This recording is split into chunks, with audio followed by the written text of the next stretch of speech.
वसा जनसेवेचा। बुलढाणा जिल्ह्यातील पेट्रोल पंपावर इंधनाचा तुटवडा भासत असल्याचा फटका आता शेतकऱ्यांना बसताना दिसतोय। शेतकऱ्यांच्या शेती काम सुरू असून ट्रॅक्टरला डिझेल मिळत नसल्याने शेतकऱ्यांनी स्वतःला वखरला जुंपले असून शेतात वखर चालवणे सुरू केले। संग्रामपूर तालुक्यातील शेतकरी विशाल मुरुक यांच्याकडे 4 एकर शेती असून यांना पेरणीपूर्व शेतीची मशागत करायची आहे, तसेच कपाशी लागवड करायची आहे।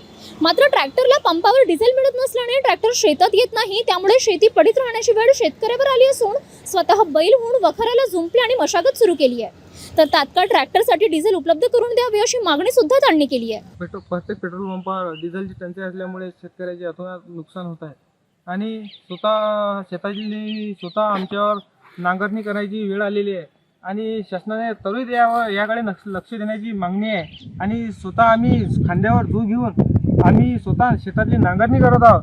शासनाने अद्यापही कोणताही निर्णय घेतलेला नाही आहे। शासनाने त्वरित या जिल्ह्यात डिझेलची उपलब्ध करून द्यावी हीच आमची शासनाकडे मागणी आहे। City news.